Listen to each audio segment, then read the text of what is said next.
তো গাইস আজকে যাচ্ছিলাম হচ্ছে বোনের বাসায়, আর দেখতেই পাচ্ছেন কত সুন্দর মাটির বাড়ি আর চারিপাশে ধান ক্ষেত। রাস্তার মধ্যে আমার ব্যাগটা পড়ে গিয়েছিল, মনে খুব কষ্ট পেয়েছি ব্যাগটা পড়ে যাওয়ায়। তারপর আবার তুলে নিলাম, তুলে নিয়েই তো যাচ্ছি যাচ্ছি যাচ্ছি যাচ্ছি যেতেই আছি। তারপর কয়েকটা মানুষ দেখলাম। তো এই তো ইটের বাড়িও আপনারা দেখতেই পাচ্ছেন। এটা আমার একটা বোনের বাড়ি। আর এই যে পাশেই হচ্ছে একটা ছোট পুকুর। আর ওই যে সোজা দেখতেই পাচ্ছেন অনেকগুলো ধান ক্ষেত। তো এই ধান ক্ষেতের মধ্যে দিয়ে আমার যাওয়ার খুব ইচ্ছে হচ্ছিল, কিন্তু একা একা মানুষ কি বলবে, এই জন্যই আর গেলাম না।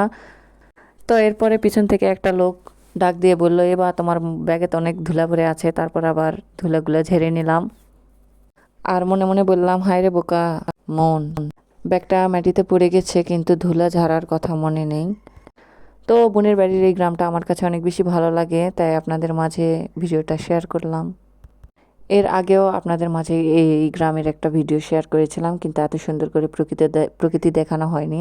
তো আপনাদের কাছে প্রকৃতি কেমন লাগতেছে অবশ্যই কমেন্ট করে জানাবেন। আর রাস্তার পাশ দিয়ে যাচ্ছিলাম, আর এই যে ওই লোকটা দেখতে পাচ্ছেন কত সুন্দর করে কাজ করতেছে। আমার দাঁড়িয়ে থেকে কাজটা দেখার খুব ইচ্ছে হচ্ছিল, কিন্তু সময় স্বল্পতার কারণে আর দেখতে পারলাম না।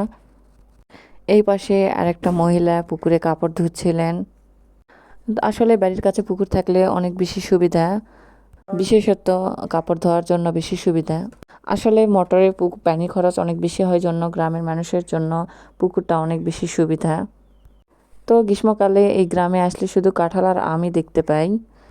গত বছর এই গাছে অনেকগুলো কাঁঠাল ধরেছিল, আর সেই ভিডিওটা আমি তুলে ধরেছিলাম। তো তো দেখুন তো কত সুন্দর মাটির বাড়ি আর চারিদিকে গাছপালায় ঘেরা। আসলে কত সুন্দর, তাহলে শীতল আবহাওয়া। এই যে মেঠো পথ আমার কাছে অনেক বেশি ভালো লাগে। যদিও বর্ষাকালে এই রাস্তা দিয়ে হেঁটে যাওয়া বা গাড়ি ঘোড়া চলার জন্য অনেক বেশি কষ্টসাধ্য। তো ধানের চারা সবে মাত্র রোপণ করা হয়েছে, এখনো বড় হয়নি।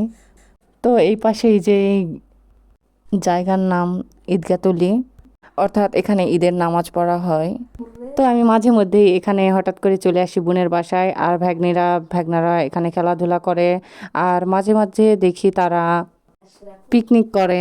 অনেক বেশি আমার কাছে ভালো লাগে। আমিও তাদেরকে মাঝে মধ্যে বলি আমাকে দাওয়াত দিলেও পারতি, কিন্তু তারা আমাকে দাওয়াত দেয় না। এই বিচারটা আপনাদেরকে দিলাম, আপনারাই বিচার করে দিবেন। আর এরই মাঝে একটা ছোট বাচ্চাকে দেখতে পেলাম, সে মুড়ি খাচ্ছিল মনে হয়। সে ভেবেছিল আমি তার খাবার হয়তো নিয়ে নিব, কিন্তু আসলে তার খাবার নিব না, তার ভিডিও করে নিলাম। তো বাচ্চাটাকে দেখে সবাই মাশাল্লাহ বলবেন। আর ওই যে সামনে দেখতেই পাচ্ছেন ডগ, এই ডগটা হচ্ছে আমার বোনের বাড়ি পাহারা দেয়। মূলত এই গ্রামে অনেক বেশি মাটির বাড়ি রয়েছে। আমার বোনের বাড়ির পাশে মানে সামনেই হচ্ছে একটা পুকুর, এই পুকুরের নামটা হচ্ছে লালকাদমা। আমার বোনের বাড়ির এই রাস্তাটা আমার কাছে ভালো লাগে না আসলে, যেটা সত্যি কথা। তো আজকের ভিডিও এত পর্যন্ত, সবাই ভালো থাকবেন।